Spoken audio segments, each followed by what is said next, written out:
রাওয়ালপিন্ডিতে পাকিস্তানকে প্রথমবারের মতো টেস্ট ম্যাচে হারিয়েছে বাংলাদেশ। 2 ম্যাচ সিরিজের প্রথম টেস্টে বড় ব্যবধানে জিতলেও শাস্তির মুখে পড়তে হচ্ছে বাংলাদেশকে।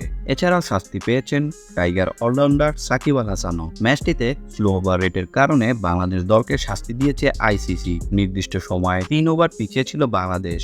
এই কারণে আইসিসি টেস্ট চ্যাম্পিয়নের 3 পয়েন্ট হারিয়েছে টাইগাররা। একই সঙ্গে বাংলাদেশ দলের প্রত্যেক সদস্যকে ম্যাচ ফির 15% জরিমানা গুনতে হচ্ছে। একই অপরাধে শাস্তি পেয়েছে পাকিস্তান দলও। নির্দিষ্ট সময়ে 6 ওভার পিছিয়ে ছিল স্বাগতিকরা। এতে আইসিসি টেস্ট চ্যাম্পিয়নশিপের 6 পয়েন্ট হারিয়েছে পাকিস্তান। সেই সঙ্গে দলের প্রত্যেক সদস্যকে তাদের ম্যাচের 30% জরিমানাও গুনতে হচ্ছে। অবশ্য সব মিলিয়ে সাকিবের জরিমানা গুনতে হচ্ছে 25%। আইসিসির আচরণবিধি নিয়ম ভেঙে শাস্তি পেয়েছেন সাকিব। এতে তার ম্যাচ ফির 10% জরিমানা হয়েছে। পাশাপাশি তার নামের সঙ্গে যুক্ত হয়েছে এটি ডিমেরিট পয়েন্ট।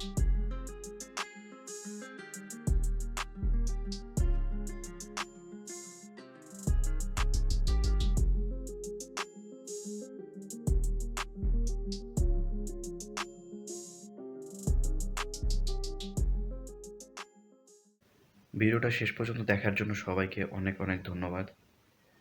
তো আশা করি আপনারা সবাই আমাকে সাপোর্ট করবেন আর আমার এই চ্যানেলটা সাবস্ক্রাইব করে দিবেন, লাইক কমেন্ট শেয়ার করবেন। তো সবাই ভালো থাকবেন। আর ভিডিও সম্পর্কে কোনো মতামত থাকলে আমাকে কমেন্ট করে জানাতে পারবেন। আসসালামু আলাইকুম।